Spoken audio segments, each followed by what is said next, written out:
Mientras decenas y decenas de mujeres eran ignoradas por la policía de Vancouver, muchas más continuaban desapareciendo a la par de que un hombre convertía los cuerpos de las desaparecidas tanto en alimentos para sus cerdos como en productos de higiene personal y uso cotidiano. Lo más triste de todo esto es la impotencia que reside tras este caso, pues no solo va de la mano con el nulo actuar por parte de las autoridades, sino que el hombre del que hablaremos hoy no fue detenido por las acusaciones de las que se le señalaba, sino por la denuncia interesada de un hombre en busca de dinero.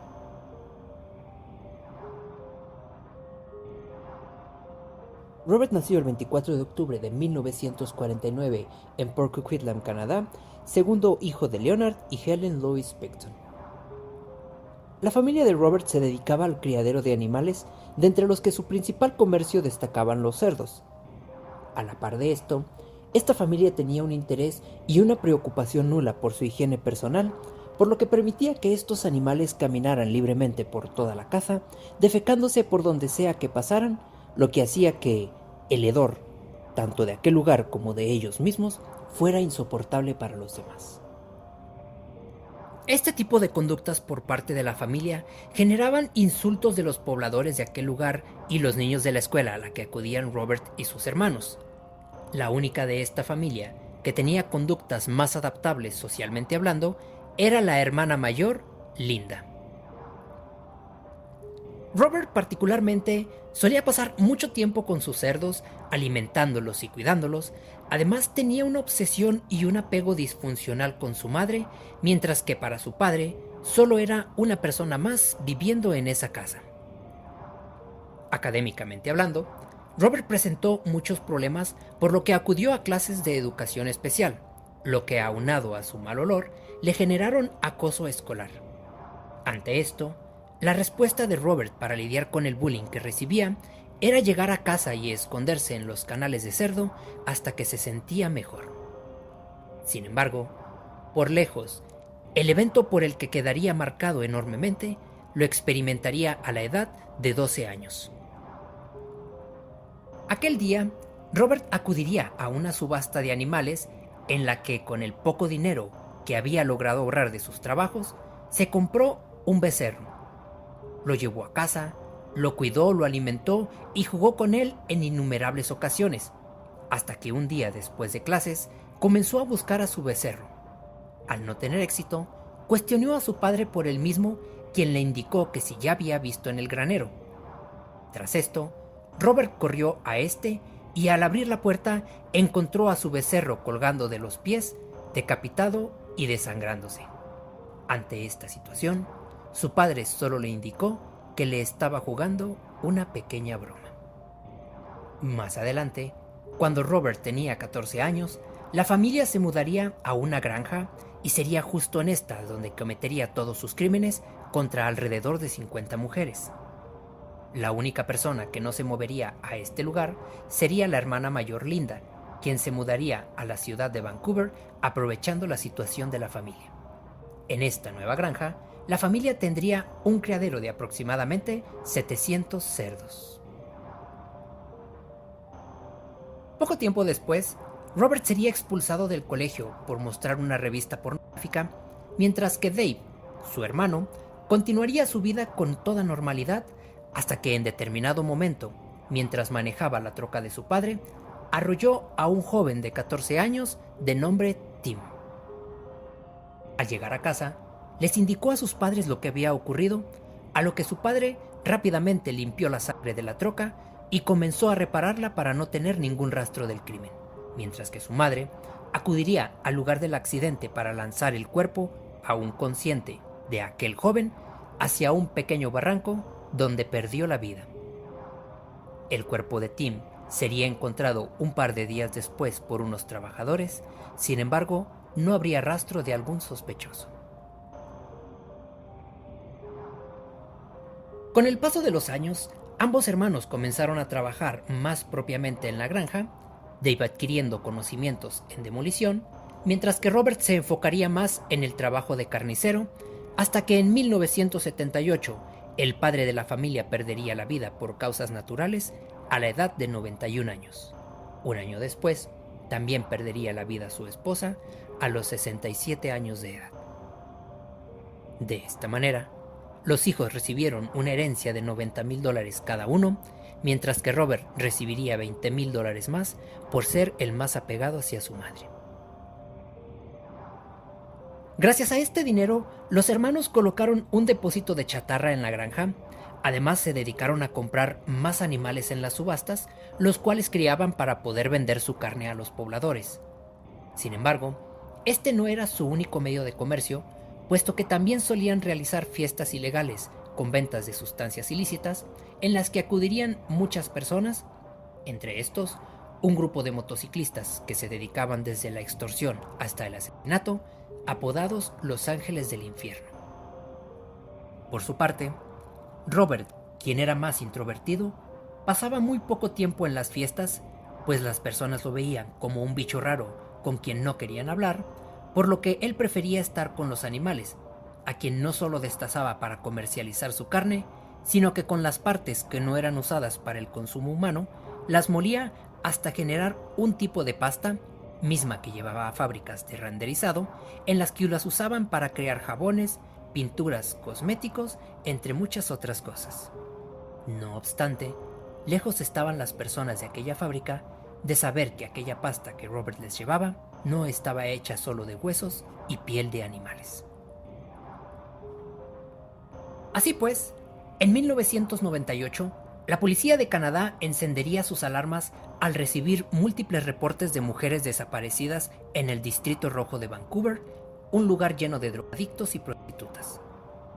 Al iniciar formalmente con la investigación, se encontraron con más de 16 reportes de mujeres desaparecidas, de las cuales algunas tenían carpetas de búsqueda desde 1995 y algunos otros reportes expresaban que la última persona con quien habían sido vistas estas mujeres era con Robert Pickton.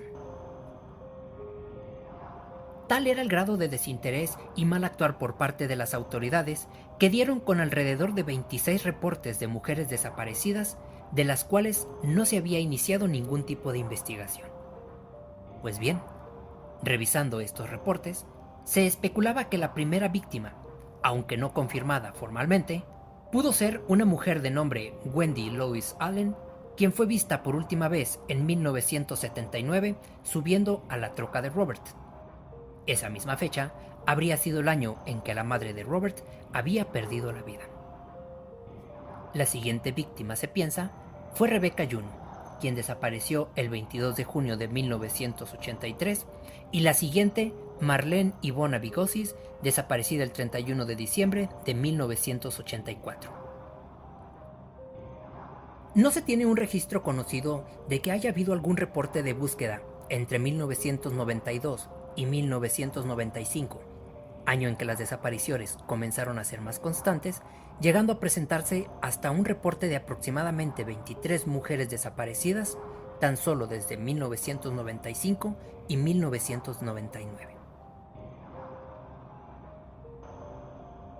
Desafortunadamente, como hemos comentado, la policía realizó un pésimo trabajo durante estos años, puesto que incluso, cierto día, Robert contrató los servicios de una mujer de nombre Sandra, quien acompañó a Robert hasta el tráiler al que se había mudado.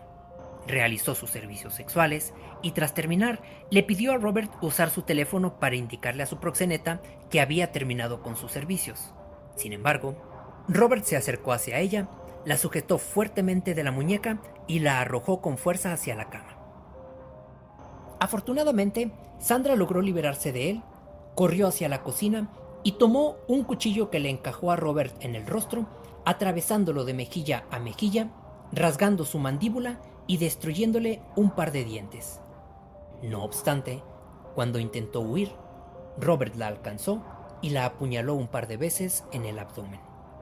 Sandra, con las pocas fuerzas que le quedaban, le quitó el cuchillo de las manos y se aproximó lo más rápido posible hacia el camino público, sosteniendo en una mano el cuchillo y en la otra parte de sus intestinos. Afortunadamente para Sandra, un carro iba pasando por el lugar y corrieron a auxiliarla. Al subir al auto, apuntó hacia la casa de Robert e indicó que si llegaba a morir, la persona que vivía ahí era la culpable. Sandra sobrevivió y Robert fue arrestado. Sin embargo, el miedo de Sandra a las represalias que podía tomar Robert o su hermano contra ella le impidieron presentarse al juzgado, por lo que Robert quedaría en libertad. Aproximadamente 2 años después de aquel evento, Robert acudiría al Distrito Rojo de Vancouver manejando lentamente y buscando alguna mujer con la necesidad de dinero rápido. Entre estas, encontraría a quien fue llamada como Miss Anderson para proteger su identidad. Esta mujer acudiría al tráiler de Robert, realizaría su trabajo y al terminar, Robert comenzaría a buscar su billetera para pagarle. Sin embargo, fingió no haberla encontrado y acusó a Miss Anderson de haberla robado, por lo que tomó un cuchillo, lo colocó en su cuello y le exigió que le regresara su billetera. Afortunadamente, aquella mujer también lograría defenderse y escapar. Acudió a la policía, por lo que Robert fue arrestado una vez más. Sin embargo, aquel juicio no tuvo continuación debido a que el juez indicó que aquella mujer no era apta para sostenerlo y que incluso dudaba mucho de ella, siendo que era una mujer adicta, por lo que una vez más, Robert quedó en libertad. Para este punto, la preocupación de las mujeres era evidente. Sin embargo, algunas seguían dando sus servicios a Robert, puesto que éste contrató a una prostituta de nombre Gina Houston, a quien además de darle dinero y drogas, le comenzó a pagar su renta, por lo que Gina señalaba que lo conocía bien, que era un buen tipo y que tenía mucho dinero. En 1998, la policía señaló que no había indicios de que aquel asesino viviera por la zona, aun y cuando había el reporte de más de 30 mujeres desaparecidas en la misma área, e incluso comenzaron a relacionar el caso con el asesino de Green River. Para el año 2000, Gina Houston dejó de trabajar con Robert y este contrataría a otra mujer de nombre Dina Taylor, quien usaba los mismos diálogos de Gina, indicando que Robert era un buen hombre, con muchas drogas y dinero, e incluso señalando que ella era su sobrina. Pues bien, Robert continuó con sus actividades sin ser detenido, pese a que muchas personas lo señalaban como el sospechoso principal, hasta que un hombre llamado Scotty y su esposa Tasha, quienes vivían también en la propiedad de Robert, tuvieron una disputa doméstica. Ante esta pelea, llegó un policía al que Scotty le indicó haberse enojado porque su esposa estaba inhalando cocaína, y aquel policía le preguntó si sabía dónde estaba comprando aquellas sustancias, a lo que Scotty le indicó no saberlo. El policía, quien pertenecía a la División de Investigaciones contra Drogas, le dio a Scotty su número para que le llamara en caso de encontrarse con algo. Poco después de este acontecimiento, Scotty pasó por una mala racha económica y pensó que tal vez le darían una recompensa por ayudar al policía, por lo que lo llamó indicando saber de una persona que tenía armas de manera ilegal.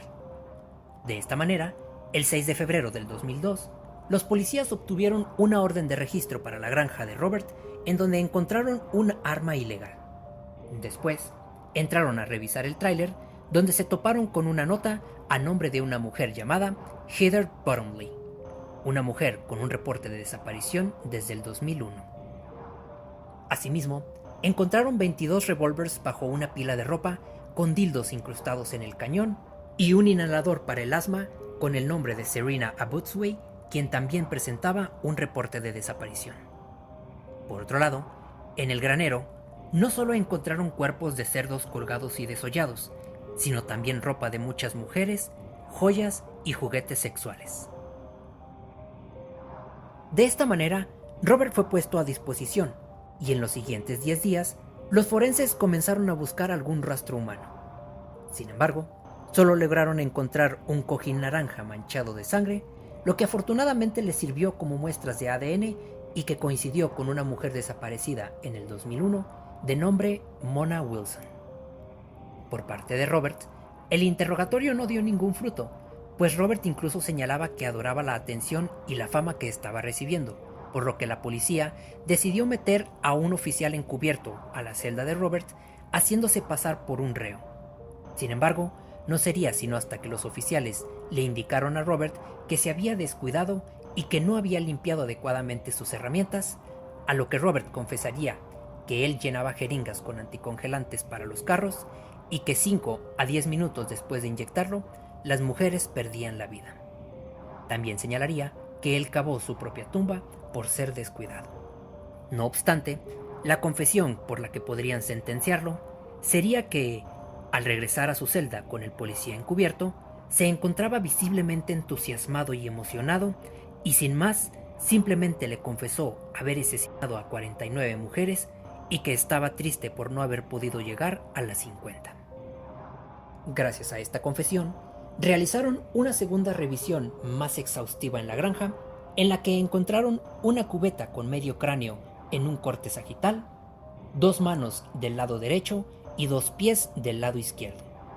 Al lado de esta cubeta había otra con exactamente las mismas cosas. En las neveras encontraron una bolsa con carne que en primera instancia asumieron se trataba de carne de animal que estos vendían a las personas. Sin embargo, al analizarla, se dieron cuenta que contenía 2 tipos de carne. Por un lado, carne de puerco y por otro lado, carne humana.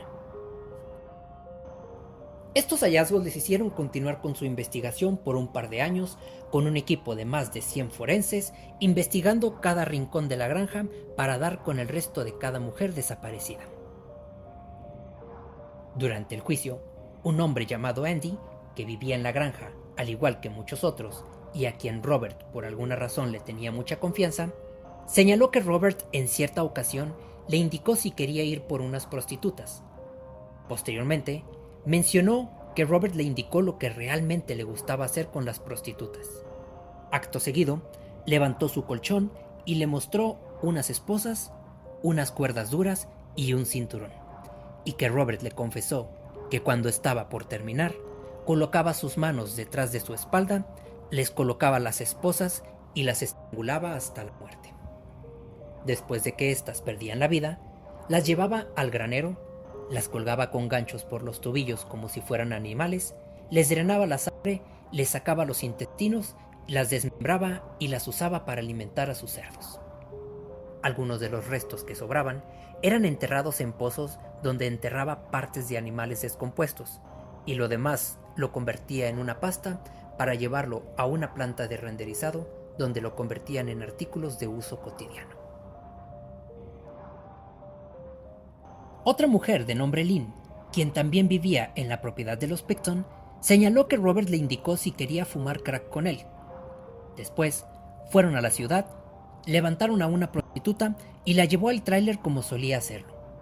Acto seguido, Lynn se levantó al baño y cuando salió mencionó que no encontró a nadie, por lo que comenzó a caminar por aquel lugar, y al entrar al granero, se topó con una mujer que estaba siendo desollada por Robert. Ante esto, señala haber gritado, por lo que Robert rápidamente la tomó del brazo y la obligó a sentarse en la mesa en la que Robert estaba destazando el cuerpo y ver el resto de su trabajo. Lynn menciona haberse quedado con la cabeza agachada mientras pedazos de sangre, órganos y partes del cuerpo caían en unas cubetas, y que al levantar levemente la mirada, miró mechones de cabello en la mesa atorados en una sierra. Después de esto, Lynn menciona que Robert le daría muchísimo dinero, al punto que tuvo alcohol y drogas para perderse de la realidad por semanas para olvidar lo que había visto. Pues bien, la audiencia de Robert inició en julio del 2003, pero no fue sino hasta el 22 de enero del 2007 que se le juzgó por los primeros 6 cargos. Más adelante, el 9 de diciembre del 2007, Robert fue declarado culpable por 6 cargos de asesinato en segundo grado y sentenciado a cadena perpetua sin posibilidad de libertad condicional durante 25 años. Finalmente, el 19 de mayo del 2024, Robert fue atacado por un preso de nombre Martin, quien tenía un historial de agresión contra otros presos. Aquel día, Martin tomó una escoba, rompió el palo de madera y se lo clavó a Robert en la cara. Y pese a que rápidamente fue atendido y llevado al hospital en helicóptero, este perdió la vida debido a complicaciones a la edad de 74 años. Como dato curioso, una de las mujeres que logró escapar de Robert señaló que éste le había mencionado que les daba a las prostitutas la oportunidad de redimirse y cambiar de vida. Sin embargo, al continuar con el mismo oficio, este decidía regresar y salvarlas, privándolas de la vida. Si te ha gustado este video, te invito a revisar la gran cantidad de documentales que hicieron al respecto de Robert, así como un par de ensayos en los que se detallan algunas otras cuestiones relacionadas a este caso. De la misma manera, los invito a dejar su like, a suscribirse y a reflexionar lo siguiente. ¿Hasta dónde puede estirarse el margen del olvido antes de romperse? ¿Será que el vacío más profundo proviene de los ecos enmudecidos de quienes fueron ignoradas por un mundo que decidió no escuchar? Yo soy Franco y les deseo una excelente noche.